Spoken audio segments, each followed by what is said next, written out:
Hi, welcome to Linux channel. See, one of the quite often things you may get to do when you do kernel development is you may use extensive memory allocations and these can be better preferred if it is dynamically allocated, although I don't advocate.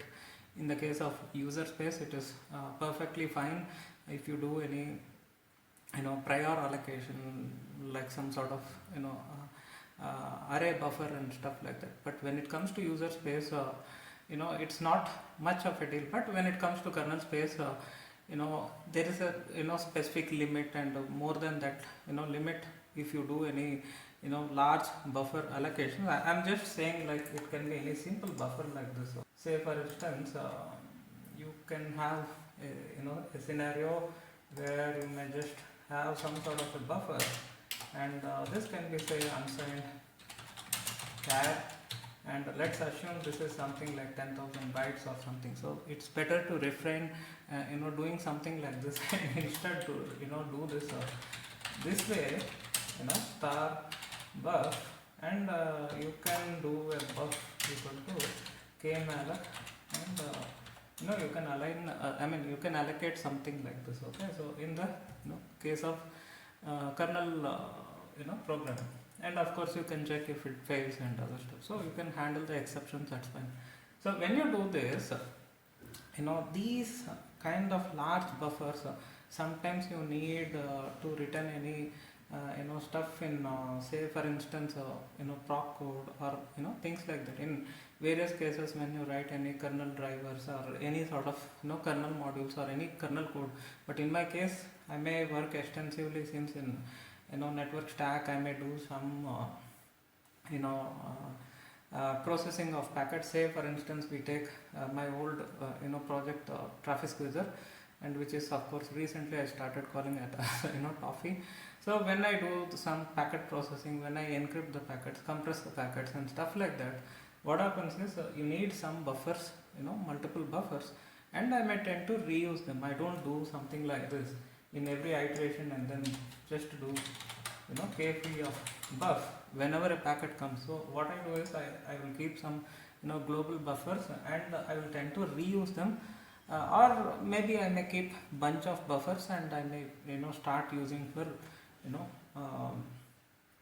various packets. And some buffers I can keep it reserved for rx path, some I can keep it for tx path. See, I'm trying to give a real world example so that we can relate where this topic goes. Otherwise, if I just generally give some examples, it is very hard to understand, and I often get some of my viewers are quite new in terms of kernel space development, and also some who are quite new in terms of their career as well. So if you are something like that, I'm trying to give a real world example. As you know, I am not any full-time trainer or something. I do of course teach besides me being working and stuff, but other than that I always an industry person, so I always work on various projects and stuff. Always I be quite busy with those things. So hence I'm saying,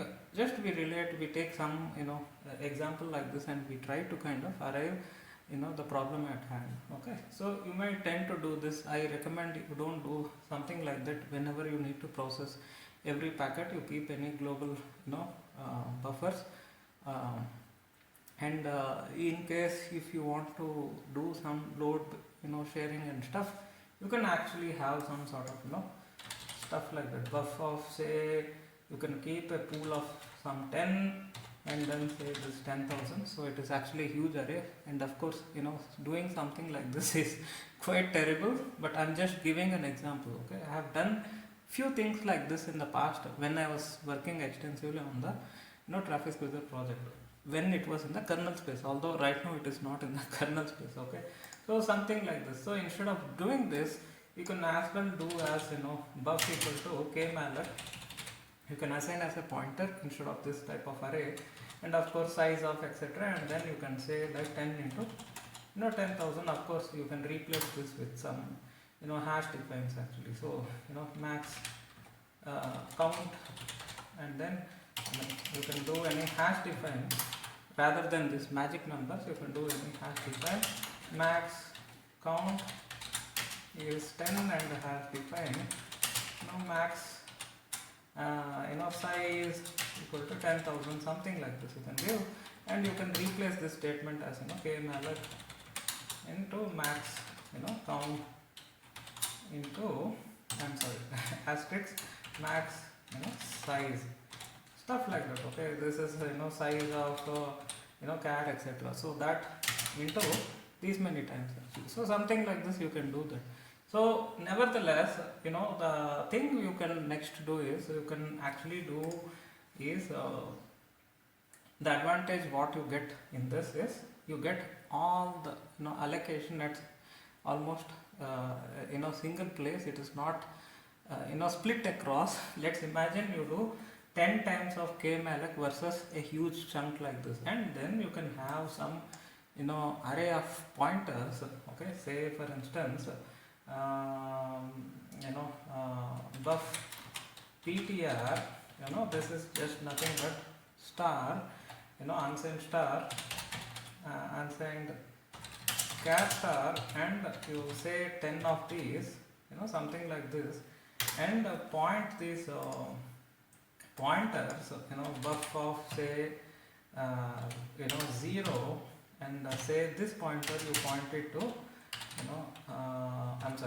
buff ptr, this you point it to say buff of 10,000 star 0, 10,000 star 0, and next one you can point same way of 1 equal to buff of 10,000 star 1, and stuff like that. So I am going to put diagrammatically how this whole thing works out, and then you will understand what I am trying to do. So what we are trying to do is, let's just open another this paint stuff.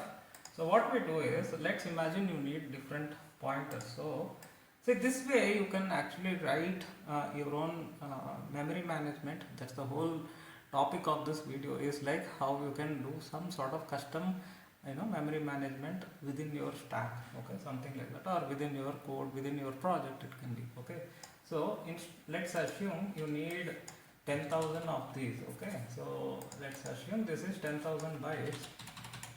Okay, and you need 10 of these. Okay, 10,000 bytes and 10 of these, something like this, something like this, something like this, to do some sort of packet processing in the kernel stack which you are writing. Okay, so this is 8 and then another 2 of them, so totally there are 10 of these. Okay, so let's just pull it in the middle.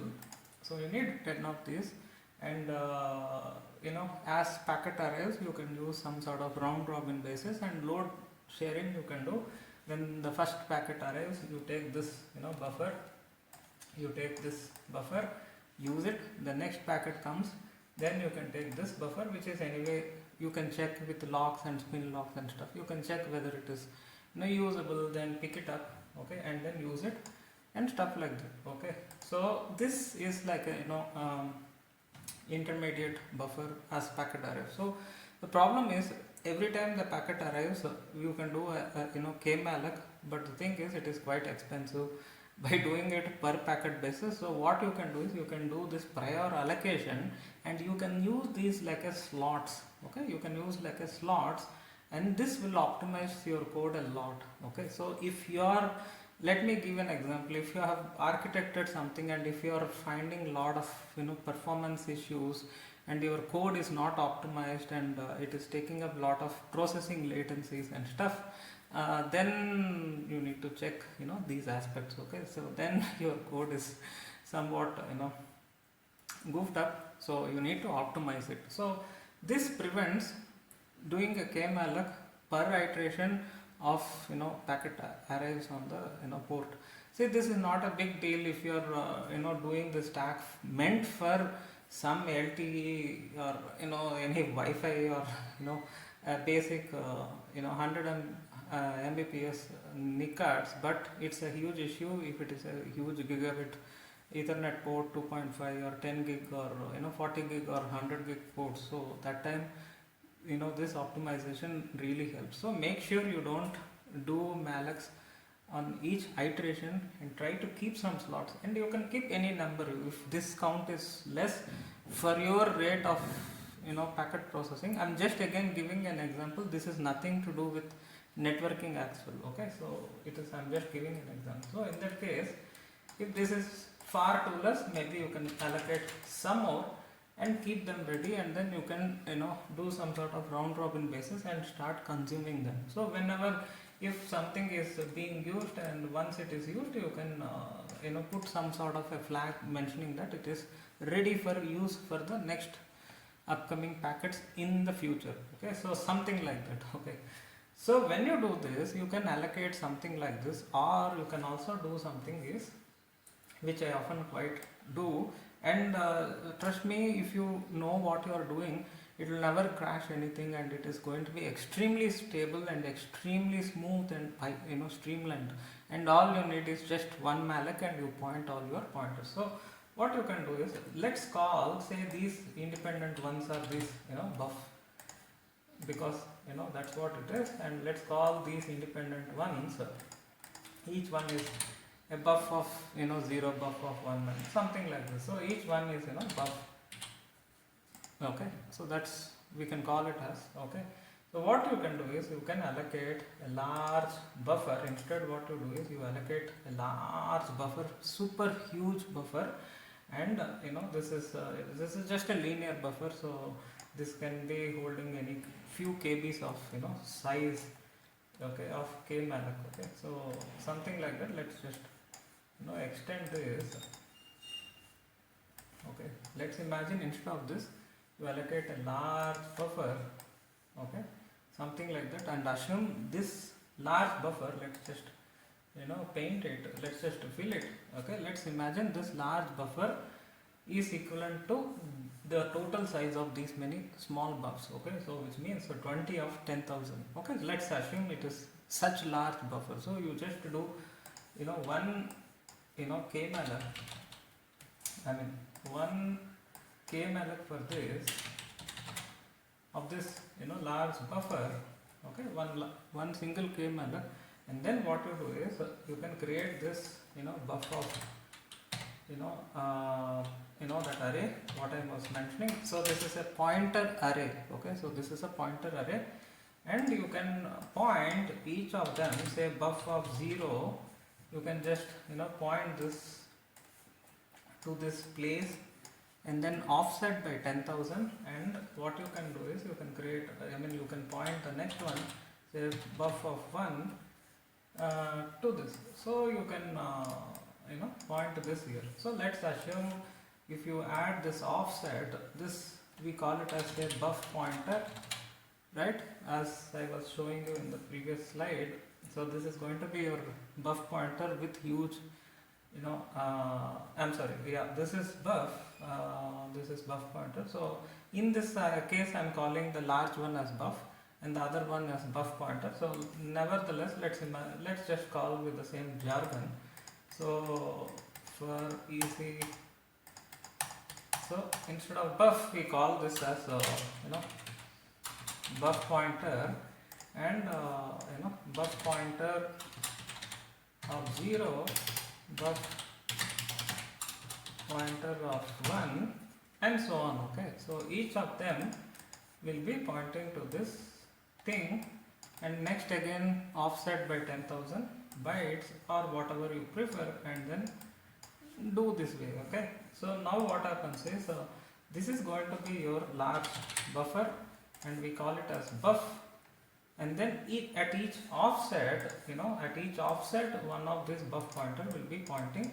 And once you've done all this work, see, in this case all you need to do is run one single for loop, I equal to 0, I less than 20, I plus plus, and all you do is a buff pointer of I equal to buff of, you just need to offset. Okay, so buff plus I star, I star 10,000. So that's all it is. So if you need any typecasting, you can just typecast here unsigned char star something like that, because it is end of the day a pointer, and this is supposed to contain a pointer. It's a pointer array. Okay, so something like this, and do this. Okay, inside a array. So let's assume you do this. Okay, so what happens is this buff, of course, I mean you can put this proper brackets and stuff, yeah, to avoid this confusion. So you can do this, do some typecast. I'm just giving again an example. If there is any minor syntax error, just ignore. I'm just giving a quick example. So you do this and then initialize this buff pointer, and you are as good to go. Okay, instead you run across any this thing. So this is one example. Okay, there's also another case I do quite often when it comes to this custom memory management for this type of optimization is you can also have especially when you do any proc file dump. See, for example, I have done various episodes on this proc code. Whatever you read in proc, let's take this example. Say for example you go to this zoom in, yeah, so hope you can see this font cd/proc, proc file, so cat ls cpu info. So something like this, you can count wc, you can see there it contains around 448 bytes, I'm sorry, 448 lines, and it contains around 24 kb of bytes. Okay, so something like this. Same way we can do some mem info and stuff like that. Again we can do a wc. So something, so let's imagine you are supposed to return some large proc file, something like that, and you are accumulating all these things in prior inside some sort of a buffer. Again I'm giving, this is not the way we do all the time. There are instances such a thing can happen. For example, I was doing some firewall stuff, so I was collecting all those packet logs in a text format already, not in any data structure, because I just need the entire packet log. Okay, and whenever you do a cat, it will just return that to the user. So anyway, again I am giving one example. So if that is the case, what happens is it may end up filling that buffer, and I have given enough size. Say for example, what I meant is you have a large buffer. Okay, you have something like this, you have a large buffer, and as and when the packets arrive, since it's a firewall, any drop of packets or something, we can monitor them. So something like that. I'm just again giving an example. So this is for the initial bunch of packets or one packet. The next packet again getting dropped, it is logged, and it is logged, and things like that. It's being done. But the moment anytime you do a cat proc read, it will just give this contents in the proc output, which will be taken in the user space, taken to the user space, and it will be again reset. So this whole thing will be reset, and again it will be collecting this stuff. So eventually, if you don't read it frequently, let's say you are reading it every couple of minutes once, so it will be getting filled up, something like this. So it will be kind of getting filled up. So what you can do is, in such instances, if you want to do any other sort of processing, or if you want to do some sort of a thing, you can allocate you can reserve some bytes over here, like a reserve. You can allocate something like this as a reserve. Usually you can allocate something like this. You can set some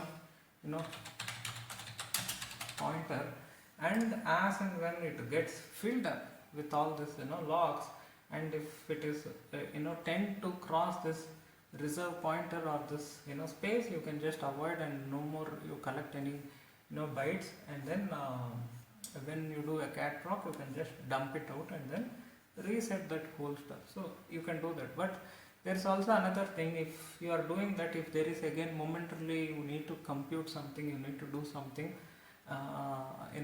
as you are returning that proc, again you can use this extra space rather than you do each time an allocation in that API. Okay, again you can use this extra space. Again I'm saying, for some particular case you may wonder what I am talking about. Again I'm just giving sort of hint that I cannot of course fully explain what I'm trying to do because it's quite complicated, and this is not even the context of this video. The whole context is you can write yourself some sort of memory management scheme so that you don't first of all you don't do frequent mallocs especially when you work in the kernel space. And moreover, as most of the times I mentioned, in the kernel space one of the problems you encounter, unlike the user space, is it is extremely hard to split any load into threads and stuff like that, as you quite easily can do in user space. And again sometimes it is even not possible by the nature of things we do. So it is, as an experienced programmer, you will well understand what I'm trying to say. Okay, so if you are a beginner, you will eventually come to know that it is not as easy as we think. Actually, just because you have written, not always it is going to get split across in all the CPUs and stuff, unless you forced to do so. And if you spawn many programs or processes, that happens naturally, and within each process if you spawn many threads, that again happens naturally. But in the case of kernel space development, the scaling up across multiple cores is not going to happen efficiently. Hence you need to focus a lot about this code optimization, at the same time maintaining the code integrity. Okay, so you can do that, and you can do any extra stuff over here, okay, by setting any other pointer here, and then you can just do this for any sort of rough calculations and stuff. And this again will tend to avoid a lot of frequent allocation. So this is one thing which I have done in the past, but even this I have done quite very frequently, something like this. And you can come up with any scheme like this, and then this, if you do, it is as good as, see, for instance, like I said, this will be first 10,000 bytes will be taken up by this buff pointer of 0, the next 10,000 bytes will be taken up by this buff pointer of 1, and it is as same as doing this independent k-mallocs. So hope you got some idea. And if you have any asymmetric allocations and stuff, you can offset manually. You don't need to do any for loop or something. You can just offset this. You offset it with some 10,000, the next one you offset it with any amount of count. It doesn't need to be like this. The next one can be pointing here, and this may be around 20,000 bytes actually. So this may be a long buffer. The next one you don't need so much, you just need some 5,000, so this can be small and stuff like that. So some other pointer will be pointing here and stuff like that. Or if you want everything to be equal sized, then you can run through some sort of for loop like I shown here. Okay, so you can do this way. If it is not like that, then you can do this way also. And this, especially this, I have done in my architecture. So it is not equal spaced because some dictionaries are longer, some dictionaries are shorter. So I have done something like this. Some are small, some are big, and things like that. So you can also consider doing some sort of allocation like this. So hope if you are very new to this concept, you found something interesting. You can try this in user space. Again, I don't much find it's interesting because in user space there are other million ways to optimize your code. Unlike the kernel space, the problem happens the moment you start working in the kernel space, and the problem even more gets aggravated once you start implementing any network stack. See, I emphasize there are two parts of network software development. If you are very new, there are people who work in some sort of network drivers. Okay, they will mostly work in some network drivers. That is one category. There are also people who work in core datacom or some core technology where they work in that network stack. So that is not a driver work at all. So hence I am saying, if you work in networking subsystem, not just network drivers. If you work in network drivers, it's just drivers. Okay, see, kernel subsystems, Linux kernel. Long back, I have covered various episodes. I'm saying when this entire channel is started in the beginning, 2015 or so. So I've started something like August or something. So I have covered various episodes on this, subsystems and also network subsystems and stuff. So if you consider that aspect, you will find this picture quite often. This network architecture and Linux kernel architecture and subsystem. Yeah, this is what you'll get. This sort of a picture in LDD book and various Linux books actually, like Linux kernel internals and these O'Reilly publications. So you can see each block is one subsystem. So what I meant is, if you are working in these drivers, that is another aspect. You may work in network drivers, but doesn't make you any network stack developer. If you are working in core network subsystem, so I'm saying there are two aspects. Then there are cases you may stumble across various problems like this, and you need to come up with creative ways to solve them and to optimize your code and to optimize your whole stack. And the biggest challenge in networking is, as the packets come in real time, you need to process these things in real time. You can't just store somewhere and then later process in the as and when it is possible. So this is the same challenge in user space as well. So if you are working on some custom VPN stack, I'm saying a complete from scratch VPN stack in kernel space versus user space. Again, user space, you need to implement various other techniques and architect your product. But when it comes to kernel space, these are some of the things which is going to greatly improve your stack performance. Otherwise you will get lot of issues, you will get lot of weird issues in your runtime performance, and then it will it is without such optimization, your code may have lot of latency, okay, lot of packet processing latency and all. And this not including that actual processing what you are doing, let it be encryption, compression or encapsulation or something. I'm not even including that. I'm just saying some of these basic aspects may add itself lot of latency. Hence make sure you don't do frequent mallocs and you don't do much of any array type of allocations like I mentioned here, especially in a kernel stack, because this may crash. This may be the main reason why your code is crashing. So that's what it is. Okay, so hope this video is useful. If you have anything to discuss, be in touch via mail, or if you are curious and wanting to learn network software development or Linux kernel development and stuff, I do handle classes. You can ping me and then I can share the details. Thanks a lot for joining me. Stay tuned. Have a nice day. Bye bye.